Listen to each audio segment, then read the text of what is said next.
नमस्कार बच्चों, आप देख रहे हैं Kanha legal and taxation classes.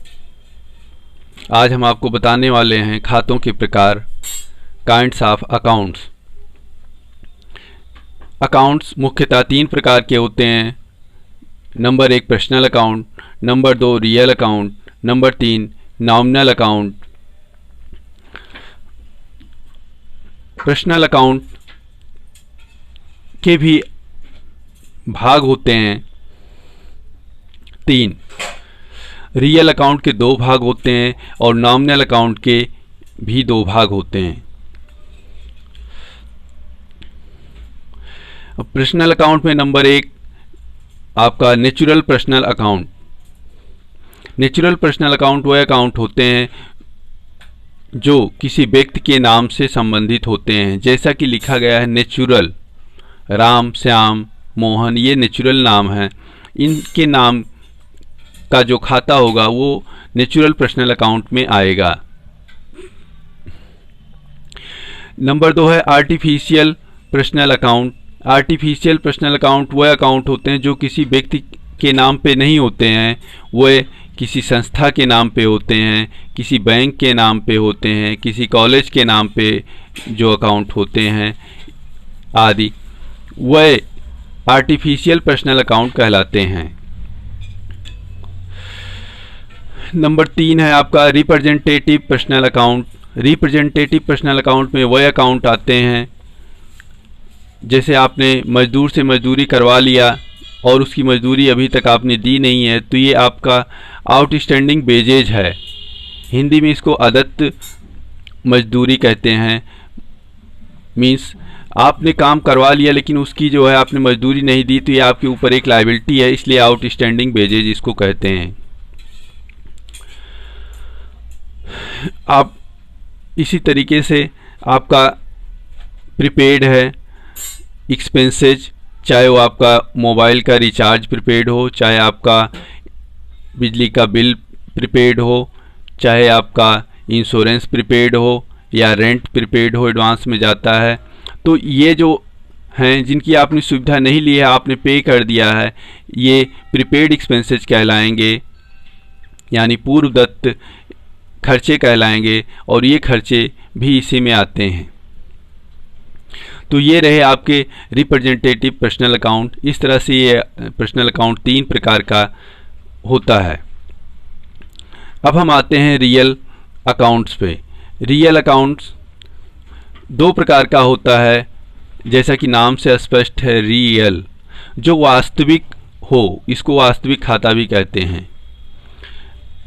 जो भी संपत्तियां आपको दिख रही हैं, फर्नीचर, बिल्डिंग, मशीन आदि रियल हैं, जिसको आप छू सकते हो, देख सकते हो, ये सारी संपत्तियां, कैश, ये आपका रियल अकाउंट में आएगा। दूसरा है ये आपका रियल अकाउंट में आएगा और ये रियल अकाउंट का एक भाग है टेंजिबल रियल अकाउंट।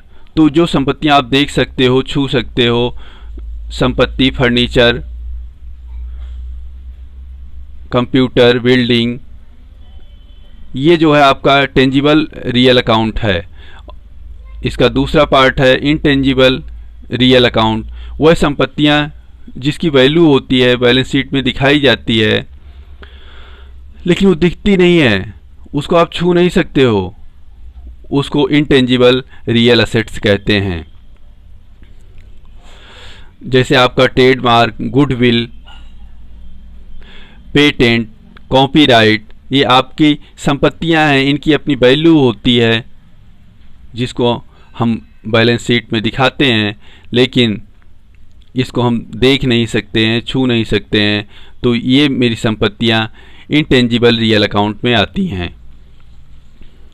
अब हम आते हैं अकाउंट्स के तीसरे नियम पे, फिक्सिशियस और नॉमिनल अकाउंट।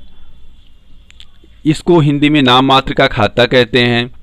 इसमें भी 2 पार्ट होते हैं। नंबर 1 है आपका एक्सपेंसेस एंड लॉसेस और नंबर 2 है आपका इनकम एंड गेन्स।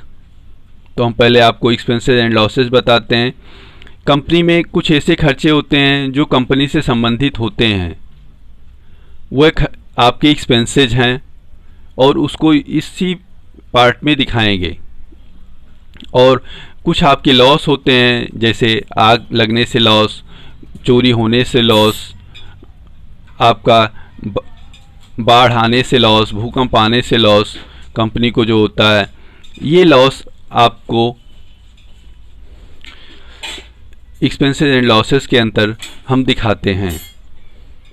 इसका दूसरा पार्ट है इनकम एंड गेन्स। दूसरे पार्ट में आपको कहीं से कमीशन मिला हुआ है, कहीं पर आपको प्रॉफिट हुआ है, इसको आप कहीं पर आपको रेंट मिला हुआ है, यानी सभी आपकी इनकम्स जो हैं या गेन्स कहीं से प्राप्तियां हुई है, डिस्काउंट मिला है, ये आपको इनकम एंड गेन्स पार्ट में दिखाएंगे। ये नॉमिनल अकाउंट का दूसरा पार्ट है, इसमें सभी इनकम एंड गेन्स को हम क्रेडिट करते हैं। तो ये रहे आपके अकाउंट्स के प्रकार। अब हम आपको अगली वीडियो में इसकी एंट्री कैसे की जाती है उसको बताएंगे। आपको आगे वीडियो देखने के लिए मेरे चैनल को लाइक, शेयर और सब्सक्राइब करें, जिससे हम आप तक पहुंच सकें और आपके जो इशू हों उनको सॉल्व कर सकें। नमस्कार बच्चों।